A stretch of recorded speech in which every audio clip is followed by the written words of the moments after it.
नमस्कार दोस्तों, स्वागत है आप सभी का। तो यूपीएससी 2023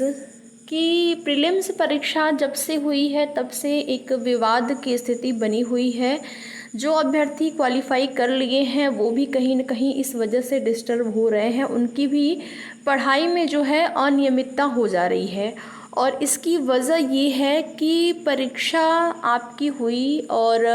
उसमें चाहे जीएस पेपर 1 रहा हो या फिर यहाँ पर सी सेट देखेंगे। सी सेट को लेकर भी मामला जो है वो कोर्ट में चल रहा है, दिल्ली हाई कोर्ट में, और उसके साथ ही साथ कैट में भी मामला चल रहा है। अभ्यर्थियों ने बहुत प्रयास किया कि यहाँ पर जो है मुख्य परीक्षा पर रोक लगा दी जाए और जिससे कि उन अभ्यर्थियों के साथ भी न्याय हो जाए जो कि अपने स्तर से जिन्होंने पढ़ाई तो की थी लेकिन सी सेट पेपर टफ आने की वजह से, आउट ऑफ सिलेबस आने की वजह से, कैट और आईआईटी के क्वेश्चंस उसमें डालने की वजह से बिल्कुल पूरी तरह से कई ऐसे क्वेश्चंस थे जो कि हूबहू आईआईटी या फिर अन्य परीक्षाओं के दे दिए गए थे और जो कि आपके सिलेबस के बिल्कुल बाहर के थे। इस वजह से यहाँ पर देखा जाए तो अभ्यर्थी बहुत ही ज़्यादा परेशान हैं और इसी का ये नतीजा है कि फिर से मामला जो है एक नई याचिका यहाँ पर जो है पड़ी हुई है दिल्ली हाई कोर्ट में, और वो याचिका पड़ी हुई है प्रीलिम्स 2023 रिज़ल्ट रद्द करने को लेकर। देखेंगे, एक याचिका पड़ी हुई थी जिसमें कि अभ्यर्थियों की मांग थी कि सी सेट कट ऑफ को कम करके 33% से 23% किया जाए या फिर यहाँ पर जो है री एग्ज़ाम कराया जाए। तो एक याचिका तो खारिज हो गई लेकिन एक याचिका और भी है जिसमें कि दिल्ली हाई कोर्ट में 3 जुलाई को सुनवाई होने वाली है। बाकी कैट में कट ऑफ, सी सेट की कट ऑफ को 23% करने की मांग को लेकर याचिका जो है वो उसमें डाली गई है जिसमें कि 6 जुलाई को सुनवाई होने वाली है। तो यहाँ पर सब मिलाकर देखा जाए तो चाहे जो अभ्यर्थी क्वालिफाई कर लिए हैं वो भी परेशान हैं और जो अभ्यर्थी नहीं कर पाए हैं उनको उम्मीदें कुछ हैं कि हो सकता है कि अगर कट ऑफ यहाँ पर 23% कर दी जाती है तो फिर वो अभ्यर्थी भी उसमें जुड़ जाएंगे, तो उनकी भी तैयारी जो है वो नहीं हो पाएगी और संभावित परीक्षा आप सभी को पता है कि सितंबर में होने वाली है।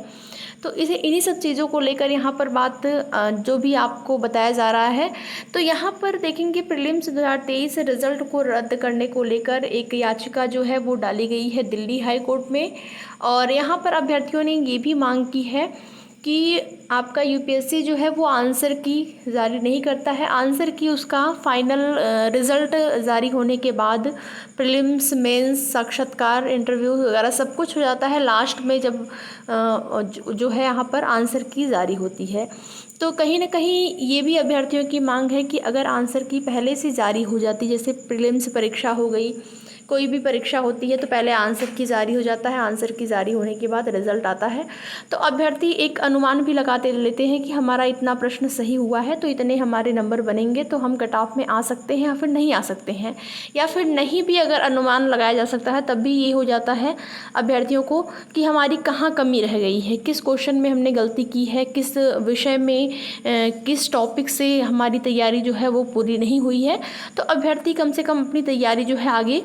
अपना वो चीज़ें स्ट्रॉन्ग करते हैं जिसमें कि उनकी कमी हुई है। तो आंसर की को लेकर भी अभ्यर्थियों ने सवाल उठाया कि आंसर की जारी नहीं होती है, आंसर की जारी किया जाए, और इसके साथ ही साथ यहाँ पर रिज़ल्ट को रद्द करने की मांग को लेकर अभ्यर्थियों ने याचिका डाल दी है। तो देखते हैं दिल्ली हाई कोर्ट में सुनवाई के दौरान क्या चीज़ें सामने आती हैं, क्या अभ्यर्थियों को यहाँ पर न्याय मिलता है। जैसा कि अगर देखा जाए तो पिछली याचिका जो कि सी सेट कट ऑफ कम करने को लेकर थी, वो एक याचिका तो खारिज हो गई लेकिन एक याचिका अभी भी पड़ी हुई है। तो जो भी जैसी भी सूचना मिलती रहेगी, कोर्ट अपडेट सुनवाई को लेकर या फिर क्या फ़ैसला आता है, क्या निर्णय आता है, क्या फैसला यात्रियों के पक्ष में आता है, जैसे ही इसकी कोई सूचना मिलती है तो आप सभी को उसकी जानकारी दी जाएगी। वीडियो में लास्ट तक बने रहने के लिए आप लोगों का बहुत बहुत धन्यवाद। और उसके साथ ही साथ जिन अभ्यर्थियों ने मेंस प्रीलिम्स क्वालिफाई कर लिया है उन अभ्यर्थियों से यही कहना है कि आप लोग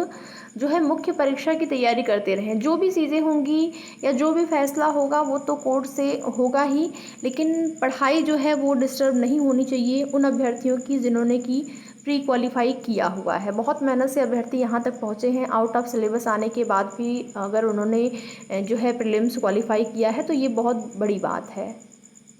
ठीक है, तो आगे की जो भी अपडेट होगी आप सभी को सूचित किया जाएगा।